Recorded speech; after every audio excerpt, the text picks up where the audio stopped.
বন্ধুরা, আজকে আমি তোমাদের একদম নতুন দুর্দান্ত টেস্টি একটি লক্ষ্মী পুজোর স্পেশাল তক্তি বানিয়ে দেখাবো। দেখো, এই তক্তিটা দেখতে যতটা সুন্দর হয়, খেতেও কিন্তু দুর্দান্ত টেস্টি হয়।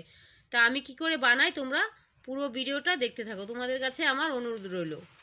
দেখো, এই তক্তিটা বানানোর জন্য এখানে আমি একটি বড় নারিকেল কুড়িয়ে নিয়েছি। আর দেখো, একদম মিহি করে কিন্তু আমি কুড়িয়ে নিয়েছি। এবার এর মধ্যে দিয়ে দিচ্ছি আমি 250 গ্রাম চিনি। অবশ্যই বন্ধুরা, তক্তিতে একটু চিনি বেশি লাগে, তাহলে দেখবে খেতে ভালো লাগে।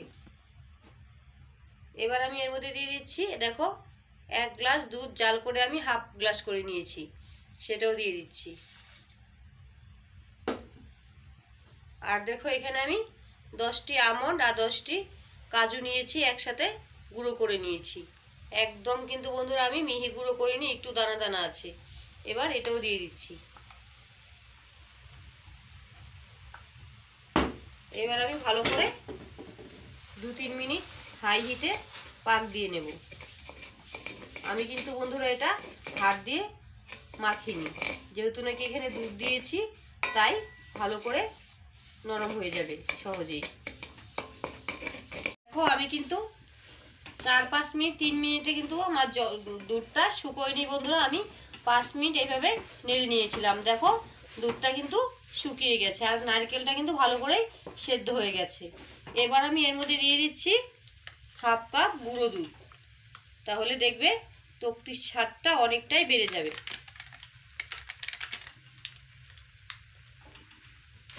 আবারও আমি 2 মিনিট পাক দিয়ে নেব। দুধটা কিন্তু ভালো করে বন্ধুরা মিশিয়ে দিতে হবে। দেখো বন্ধুরা, আমার নারকেলের পাকটা কিন্তু হয়ে গেছে। দেখো, একবারে জড়িয়ে আসছে, কিন্তু তার মানে আমার পাকটা হয়ে গেছে। আর দেখো, কড়াই কিন্তু একটা ছনছনে শব্দ হয়, সেটাও নাই। এবার আমি নামিয়ে নিচ্ছি। দেখো, এখানে একটা রুটি বানানোর তাওয়া নিয়েছি। এবার আমি কাঠের তাওয়া, মানে আমি যে রুটি বানাই সেটা নিয়েছি।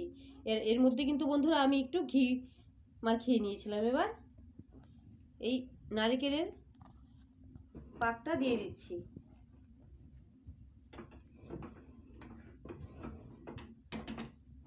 দেখো, একটু ভালো করে এইভাবে ছড়িয়ে দিতে হবে। দেখো, নারকেলের পাকটা আমি নামিয়ে নিয়েছি আর একটু ওইভাবে হাত দিয়ে গোল করে দিয়েছি। দেখো, এখানে একটা স্টিলের থালা নিয়েছি আর আমি একটু ঘি মাখিয়ে নিয়েছি। এবার এই থালাটা দিয়ে একটু এভাবে চেপে দেব, তাহলে দেখবে খুব সুন্দর উপরটা মসৃণ হবে।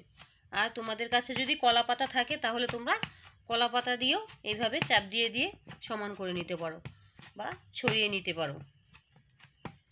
দেখো, এইভাবে আমি ছড়িয়ে নিব, খুব পাতলা করব না, একটু মিডিয়াম সাইজ করব।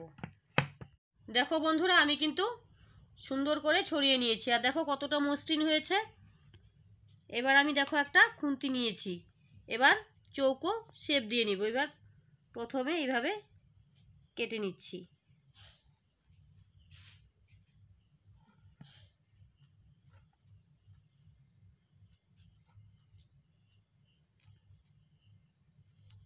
তবে বন্ধুরা, একদম ঠান্ডা করে কাটবে না, তাহলে কিন্তু এইভাবে উঠে উঠে আসবে নারকেলগুলো।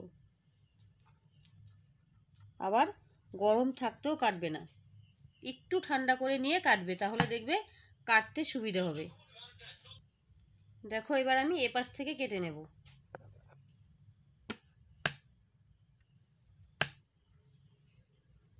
তোমরা যে যেরকম সাইজের করতে চাও সেরকমই করে নিতে পারো। আমি খুব বেশি বড় করছি না, আবার খুব ছোটও করছি না।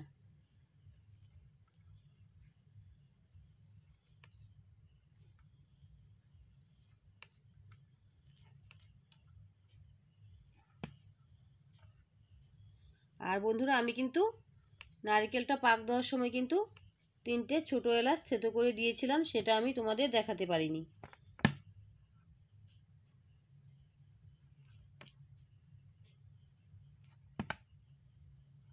দেখো, এবার আমি আধ ঘন্টা এভাবে রেখে দেব, তাহলে তোলার সময় ভাঙবে না।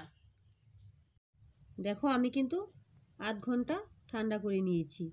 এবার আমি এক সাইড থেকে এইভাবে তুলে নিচ্ছি। দেখো, কত সহজে উঠে আসছে। এই দেখো, আর দেখতেও কিন্তু বন্ধুরা বেশ সুন্দর হয়েছে, একদম দেখো সাদা ধবধবে হয়েছে। কিন্তু গ্যাসের আঁচটা কিন্তু 5 মিনিট আমি হাই হিটে রেখেছিলাম, তারপর কিন্তু আরও 2-3 মিনিট আমি একদম লো হিটে পাক দিয়ে নিয়েছি। দেখো বন্ধুরা, আমি সবগুলো তক্তি একটা প্লেটে তুলে নিয়েছি। দেখো কতটা সুন্দর হয়েছে। যদি আজকের রেসিপিটি তোমাদের কাছে ভালো লাগে তাহলে লাইক, কমেন্ট, শেয়ার করো আর আমার চ্যানেলটিকে সাবস্ক্রাইব করে পাশে থেকো। আর যারা আমার চ্যানেলটিকে সাবস্ক্রাইব করেছো তাদেরকে অসংখ্য ধন্যবাদ। তোমাদের এক একটা সাবস্ক্রাইব আমার কাছে অনেক মূল্যবান। সবাই ভালো থেকো।